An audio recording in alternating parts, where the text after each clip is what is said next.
तो देखिए, ताहिर इस बात का जिक्र तो कर रहा है कि वायलेंस फैला रहा था, लेकिन बाकी किसी भी बात का जवाब वो फिलहाल देता हुआ नजर नहीं आ रहा है।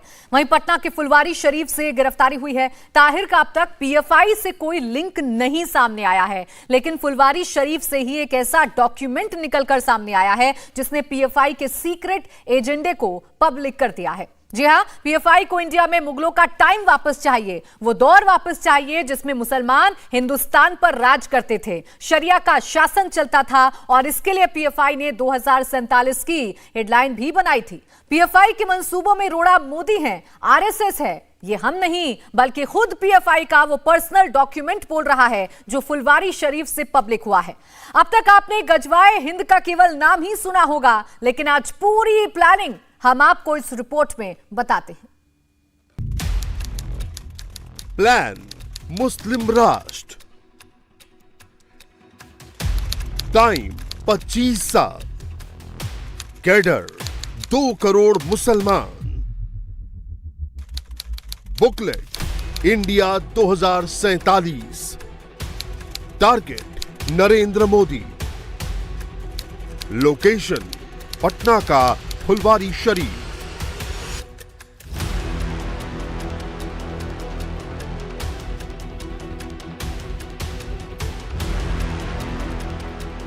Towards rule of Islam in India by 2047। शुद्ध भाषा में समझिए, गजवाए हिंद। और अगर फिर भी समझ ना आए तो सुनिए, भारत पर इस्लाम का शासन। ये वही डॉक्यूमेंट है जो बिहार के फुलवारी शरीफ से मिला है। इस डॉक्यूमेंट का एक एक पन्ना, एक एक लाइन, एक एक वर्ड, सब कुछ आपको समझाएंगे। लेकिन इसके पहले बस इतना समझ लीजिए, सब कुछ फिक्स है, पूरा प्लान रेडी है। कैसे करना है, किसे तैयार करना है, कौन मदद करने वाला है, पूरा एजेंडा इस बुकलेट में मौजूद है। और ये बुकलेट मुस्लिम मोहल्लों में सर्कुलेट है। देश को इस्लामिक राष्ट्र बनाने का सपना देखा जा रहा है। 1947 में पाकिस्तान बना था, लेकिन 2047 में हिंदुस्तान में रूल ऑफ इस्लाम लागू करवाने की प्लानिंग बनाई जा रही है। बेहद गुपचुप तरीके से बिहार में यह खुफिया मिशन चल रहा था। इस्लामिक राष्ट्र बनाए जाने के इस मिशन का अड्डा था पटना के करीब का एक इलाका फुलवारी शरीफ। यहाँ एक एनजीओ के नाम पर आतंक की फैक्ट्री चलाई जा रही थी। मार्शल आर्ट के नाम पर हथियारों की ट्रेनिंग दी जा रही थी। पीएफआई और एसडीपीआई के लिए कैडर बनाया जा रहा था।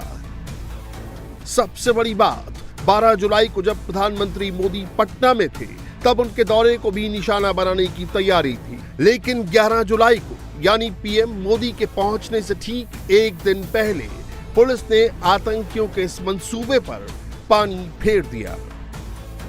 अतर परवेज और मोहम्मद जलालुद्दीन को गिरफ्तार किया गया। इनके घरों की तलाशी में इंडिया 2047 नाम का सीक्रेट दस्तावेज बरामद हुआ, जिसमें 2047 तक भारत को इस्लामिक राष्ट्र बनाने के टारगेट का जिक्र था। दस्तावेज में हिंदुओं को घुटनों पर लाने की बात कही गई थी कि जब इस प्रकार की हाई प्रोफाइल विजिट्स होती हैं और माननीय प्रधानमंत्री उनकी सुरक्षा को लेकर काफ़ी इनपुट्स आती हैं हम लोगों को, तो हम लोगों के जो भी सोशल मीडिया मॉनिटरिंग सेल्स होती हैं, स्थानीय इनपुट होती हैं, टेक्निकल इनपुट होती है, उसको हम लोग सुदृढ़ करते हैं।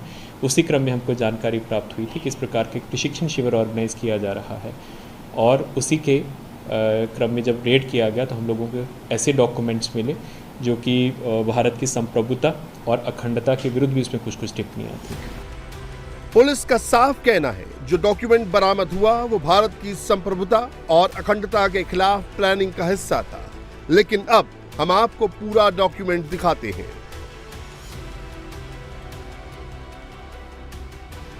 Page number 1, towards rule of Islam in India by 2047। मतलब 2047 तक भारत में इस्लाम का राज। पेज नंबर 2, मुस्लिम समुदाय की वर्तमान स्थिति। पीएफआई 9 जिलों में 75% मुस्लिम आबादी की बात कर रहा है। ये पेज कट्टरता के बारे में है। पेज नंबर 3, यहां आती है इंडिया 2047 वाली लाइन। दिखाया जाता है 2047 में भारत में मुस्लिम समुदाय और इस्लामी सरकार को राजनीतिक सत्ता का सपना। पीएफआई अब उम्मीद कर रहा है कि कम से कम 10% मुस्लिम आबादी कायर बहुसंख्यक समुदाय को अपने घुटनों के बल अपने अधीन कर लेगी। पेज नंबर 4, इस्लामी शासन की ओर प्रगति के 4 चरण।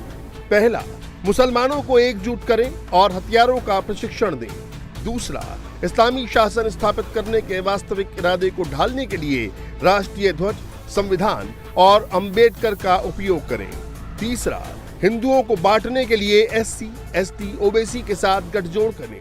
चौथा, वोट के लिए एससी, एसटी, ओबीसी का इस्तेमाल करें और पुलिस, सेना, न्यायपालिका में घुसपैठ करें। पेज नंबर 5, सभी 4 चरणों के पूरा होने के बाद बाहरी ताकतों की मदद से इस्लामी सिद्धांतों पर आधारित एक नया संविधान घोषित करें। कट्टरपंथ के लिए बाबरी मस्जिद का इस्तेमाल करें। सामूहिक लामबंदी प्राथमिकता होनी चाहिए। पेज नंबर 6, हर घर की रणनीति में पीएफआई सदस्यों की भर्ती। मुस्लिम बहुल इलाकों में भूखंडों का अधिग्रहण। पेज नंबर 7, हिंदू संघ परिवार के नेताओं के खिलाफ सूचना का संग्रह और बाहरी मदद। पीएफआई ने तुर्की के साथ मैत्रीपूर्ण संबंध विकसित किए हैं। कुछ अन्य इस्लामी देशों में विश्वसनीय मित्रता विकसित करने के प्रयास जारी हैं। मतलब ऐसे समझिए, हिंदुस्तान में 20 करोड़ मुसलमान हैं और पीएफआई के मुताबिक अगर 2 करोड़ भी उनके साथ आ जाते हैं तो मुस्लिम राष्ट्र का सपना पूरा हो जाएगा। और ये पूरा सिर्फ ऐसे नहीं होगा, इसके लिए पूरी प्लानिंग करनी पड़ेगी। एक एक घर से मुस्लिमों को पीएफआई से जोड़ना पड़ेगा। पटना के फुलवारी शरीफ में जिस घर में ट्रेनिंग चल रही थी, वहाँ बड़े पैमाने पर कैडर भी तैयार किए जा रहे थे और इंडिया टीवी के पास वो एक्सक्लूसिव डॉक्यूमेंट्स है जिसमें इन सारे जो कैडर हैं उनकी जानकारी दी गई है। आप देखिए, इसमें जो फॉर्म है ये कैडर आवेदन फॉर्म है, कैडर एप्लीकेशन फॉर्म, और इसमें जो लोग भी इसके मेंबर बने हैं उनकी तस्वीर भी यहाँ पर लगी हुई है, उनका नाम है और उनके यहाँ पर एड्रेस दिए हुए हैं और इसी तरह का फॉर्म भरवाया जाता था और इस तरह से कैडर तैयार किया जा रहा था। और ये देखिए, SDPI, social democratic party of India, इसकी तरफ से ये कैडर तैयार किए जा रहे थे। आप देखिए, हर पेज पर जो है ये तस्वीर है। अब जैसे ये किशनगंज के हैं मुदस्सिर राही, ये उनकी तस्वीर है। ग्रेजुएट योग्यता है, मोबाइल नंबर दिया हुआ है। इसी तरह से यहाँ भी देखिए किशनगंज के ही हैं। किशनगंज का जो इलाका है, सीमांचल का इलाका, जो एक मुस्लिम बहुल इलाका है, यहाँ भी देखिए अकील अंजुम, इसकी भी तस्वीर यहाँ लगी हुई है और ये भी किशनगंज के रहने वाले हैं। तो एसडीपीआई ने बड़े स्तर पर अपने साथ जो ग्रुप में जोड़ा है लोगों को। और यहाँ भी देखिए आसिफ अनवर, किशनगंज के रहने वाले, यहाँ इनकी भी तस्वीर लगी हुई है, मोबाइल नंबर है, ईमेल आईडी है।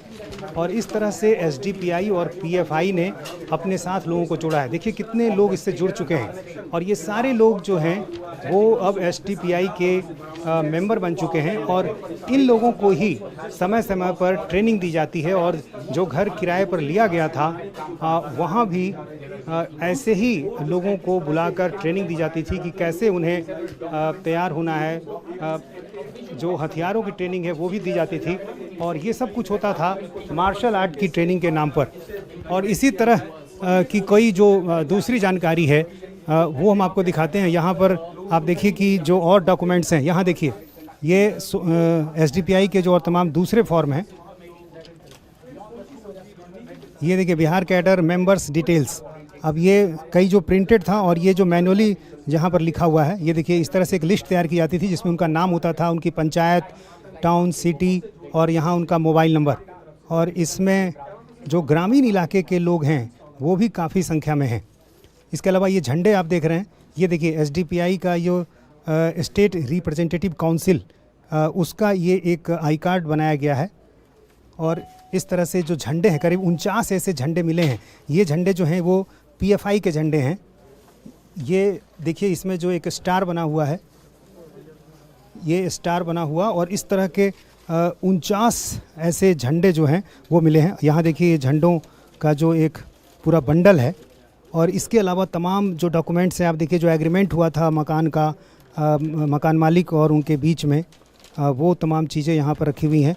और ये सारे डॉक्यूमेंट्स जो हैं अब पुलिस के लिए छानबीन का विषय है कि आखिर किस तरह से ये सब कुछ हो रहा था और कैसे ये मेंबरशिप जो है वो ड्राइव चलाया जा रहा था। और काफ़ी बड़े स्तर पर आसपास के इलाकों के साथ साथ जो दूसरे इलाके हैं वहाँ के लोगों को जोड़ा जा रहा था।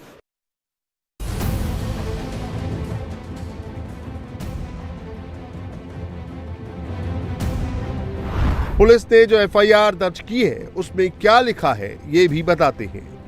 आतंकी पीएम मोदी के प्रोग्राम में गड़बड़ी का प्लान बना रहे थे। 2047 तक इस्लामिक राष्ट्र बनाने का मंसूबा पाले बैठे थे। सिमी के मेंबर्स को जोड़ने का प्लान बनाया जा रहा था। सिमी के सदस्यों का गुप्त संगठन तैयार किया जा रहा था। जेल में बंद सिमी आतंकियों की कानूनी मदद की जा रही थी। नुपुर शर्मा के खिलाफ मुहिम चलाई जा रही थी। नुपुर के बयान का बदला अमरावती उदयपुर से लिया, ये बताया जा रहा था। हिंदुओं के खिलाफ मुस्लिमों को भड़काने का काम किया जा रहा था। पुलिस ने जिस अतर को गिरफ्तार किया है उसके अलग अलग बैंकों में 3 अकाउंट हैं और इनमें लाखों का ट्रांजैक्शन भी हुआ है। शिकंजा कसने के बाद पीएफआई आरोपियों से पल्ला झाड़ रही है। हालांकि पुलिस पूरे मामले को लिंक कर जांच में जुटी है। ये पीएफआई है, एसटीपीआई है, हालांकि गुप्त संगठन नहीं है। इन लोगों के अपने जो मेंबर्स हैं उन लोगों ने अपना एक अलग से ही जो मीटिंग्स करते थे उसी की आड़ में एक ऑर्गेनाइजेशन होती है और उसके बहुत से फ्रंटल ऑर्गेनाइजेशंस भी होते हैं और अंडरग्राउंड ऑर्गेनाइजेशंस भी होते हैं। तो ये कोई जो पीएफआई और एसटीपीआई के ये कार्यकर्ता हैं, अपने आप को उसके कार्यकर्ता मानते हैं और उसी के लिए उसी के नाम पे मीटिंग्स कर रहे हैं और उसी की ही आड़ में जो प्रशिक्षण शिविर उसको ऑर्गेनाइज किया जा रहा है। नहीं, हम लोगों को जो डॉक्यूमेंट्स मिले हैं उस पर जो हम लोगों के पास अभी तक जो एविडेंस है उसमें जो भी डॉक्यूमेंट्स हैं वो पीएफआई के इंटरनल सर्कुलेशन के डॉक्यूमेंट्स हैं। मैंने आपको बताया है कि अभी मनी ट्रेल के ऊपर हम लोग नहीं काम कर पा रहे हैं। एफआईआर कल ही हुआ है और आज तो फर्स्ट राउंड ऑफ इंटेरोगेशन हुआ है और हम लोग जो इनके जितने भी मेंबर्स हैं इनके बैंक अकाउंट्स का डिटेल प्राप्त कर रहे हैं, लेकिन अभी मनी ट्रेल के ऊपर हमने हमारे पास कोई इन्वेस्टिगेशन के क्रम में कोई हम लोगों ने अनुसंधान प्रारंभ नहीं किया है, लेकिन जल्दी ही उसके ऊपर काम किया जाएगा। आतंकियों ने पटना के फुलवारी शरीफ के अहमद पैलेस की दूसरी मंजिल को ही ट्रेनिंग सेंटर बनाया था। इनमें बिहार के बाहर के लोग भी आ रहे थे। अतहर से पूछताछ में 26 नाम सामने आए हैं। इनके खिलाफ भी एफआईआर दर्ज की गई है। मोहम्मद जलालुद्दीन, अतर परवेज के अलावा शमीम अख्तर, रियाज मारिफ सनाउल्ला उर्फ आकिब तौसीफ आलम, महबूब आलम, एहसान परवेज, सलमान मोहम्मद, रसलान, महबूबुर रहमान, इम्तियाज दाऊदी, खलीक उर्जमा, अमीन आलम, जिशान अहमद, रियाज अहमद, मंजर परवेज, नूरुद्दीन जंगी, मोहम्मद आलम, मोहम्मद रियाज, अंसारुल हक, मोहम्मद मुस्तकीम, मजहरुल इस्लाम, अब्दुल रहमान, अरमान मलिक, परवेज आलम, ये सभी पॉपुलर फ्रंट ऑफ इंडिया और social democratic party of India यानी एसडीपीआई से भी जुड़े हैं। इस मामले में एक और खुलासा हुआ है। पुलिस ने बताया कि 2001, 2003 और 2013 में आतंकी गतिविधियों में गिरफ्तार सभी आरोपियों की जमानत अतर ने कराई थी। पुलिस ने इनके ठिकानों से कई आपत्तिजनक बैनर, पर्चे, वीडियो और अन्य दस्तावेज बरामद किए हैं। अथर परवेज हैं जो कि इसमें गिरफ्तार हुए हैं, वो पहले सिमी के कार्यकर्ता रहे हुए हैं जब वो सिमी बैंड नहीं था, और उनके जो अपने भाई हैं मंजर परवेज, जब सिमी को बैन किया गया था, प्रोस्क्राइब किया गया था, उसके वो एक्टिव कार्यकर्ता थे और उसी केस में वो जेल भी गए थे। और जो बाकी भी सिमी कार्यकर्ता उस वक्त पटना शाखा से जेल गए थे, जो अथर परवेज हैं उनके बेलर रहे हुए हैं। तो ये एक लिंक है जब वो सिमी के कार्यकर्ता हुआ था। ये 2013 ब्लास्ट में भी जो भी अक्यूज थे, बॉम्ब ब्लास्ट जो गांधी मैदान में हुआ था, उस समय भी ये बेलर बने थे। हाँ, वही मैं आपको बता रहा हूँ, क्योंकि वो भी जो थे उनका जो सब पहले सिमी के कार्यकर्ता हुआ करते थे, तो इनके भाई और खुद भी सिमी के कार्यकर्ता रहे हुए हैं। जो अथर नाम का एक व्यक्ति आज गिरफ्तार हुआ है पटना से, वो अथर वही है जिसके भाई ने पहले 2013 में पटना के गांधी मैदान में 8 बॉम्ब ब्लास्ट किए थे, जिसमें 6 लोगों की जान गई थी। इंडिया टीवी हर वक्त हर जगह डाउनलोड करने के लिए सर्च करें India TV news Google play store या ऐप स्टोर पर।